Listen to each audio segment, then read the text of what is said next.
22-16-10 असा जागा वाटपाचा फॉर्म्युला मवियाचा ठरल्याची माहिती सूत्रांनी दिली आहे। या फॉर्म्युल्यानुसार काय असेल चित्र आणि कोणत्या जागांची अदलाबदल होऊ शकते पाहूया।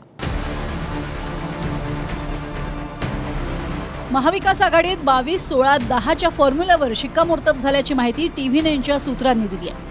माहितीनुसार उद्धव ठाकरेंची शिवसेना 22, काँग्रेस 16 तर शरद पवारांची राष्ट्रवादी 10 लोकसभा जागा लढणार आहे। उद्धव ठाकरेंची शिवसेना रत्नागिरी, सिंधुदुर्ग, रायगड, ठाणे, कल्याण, डोंबिवली, पालघर, नाशिक, शिर्डी, जळगाव, मावळ, धाराशिव, परभणी, छत्रपती संभाजीनगर, बुलढाणा, हिंगोली, यवतमाळ, हातकणंगलेत पाठिंबा, सांगली, दक्षिण मुंबई, मुंबई उत्तर पश्चिम, मुंबई उत्तर आणि ईशान्य मुंबई या 22 जागा ठाकरेंची शिवसेना लढणार असल्याची माहिती आहे। तर काँग्रेस नागपूर, भंडारा, गोंदिया, चंद्रपूर, गडचिरोली, रामटेक, अमरावती, अकोला, लातूर, नांदेड, जालना, धुळे, नंदुरबार, पुणे, सोलापूर, कोल्हापूर आणि उत्तर मध्य मुंबई या 16 जागा काँग्रेस लढणार असल्याची माहिती आहे। तर शरद पवारांचा राष्ट्रवादी पक्ष बारामती, शिरूर, बीड, दिंडोरी, रावेर, नगर, माढा, सातारा, वर्धा, भिवंडी या 10 जागा शरद पवारांच्या राष्ट्रवादीला देण्यात आल्याची माहिती सूत्रांनी दिली आहे। समोर आलेल्या या फॉर्म्युल्यात वंचितचा समावेश नाहीये, मात्र पुढील चर्चा सकारात्मक ठरल्यास 4 ते 5 जागा वंचितला देण्याबाबत बोललं जात आहे। दुसरीकडे या फॉर्म्युल्यात उद्धव ठाकरेंची शिवसेना मोठा भाऊ राहणार आहे हे जवळपास पक्क आहे। त्याच मुद्द्यावरून ठाकरेंचे नेते शिंदेंच्या शिवसेनेला घेरतायत।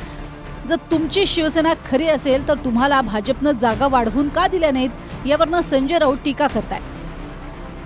त्याचप्रमाणे शरद पवारांच्या राष्ट्रवादीचेही नेते जागांवरनं अजित पवारांच्या राष्ट्रवादीवर टीका करतायत। जे डुप्लिकेट आहेत त्यांच्या वाट्याला 5 जागा येत नाहीत।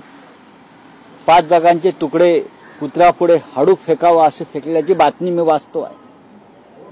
अजित पवारांना काय 2-4 जागांवरच बोलवण करतायत। डुप्लिकेट शिवसेना, डुप्लिकेट राष्ट्रवादी काँग्रेस यांनी जास्त अपेक्षा करू नये। विश्व राजकीय भाष्यकार श्री संजय राऊत यांनी राष्ट्रवादी काँग्रेस पक्षाची चिंता करू नये। ज्या सन्मानाच्या जागा महायुतीमध्ये आम्ही मागितल्या त्या आम्हाला नक्कीच भेटतील।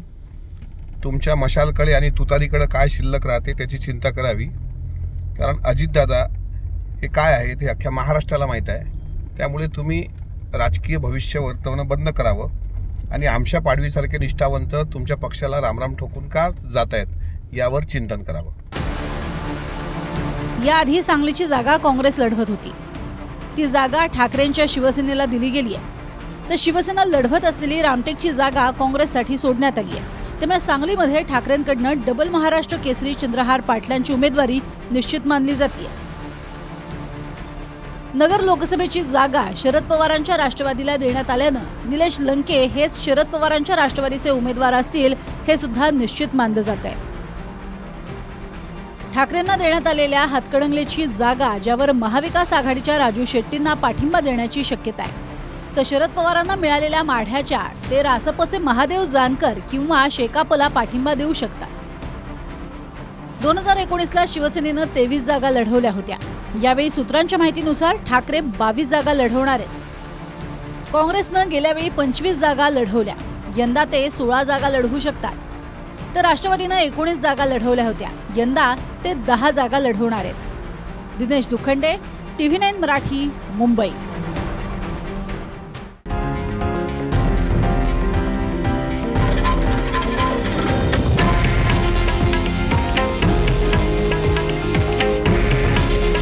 हे आहे देशातील नंबर 1 न्यूज नेटवर्क आणि आपण पाहत आहात TV9 मराठी। काळजी तुमची, हित महाराष्ट्राचं।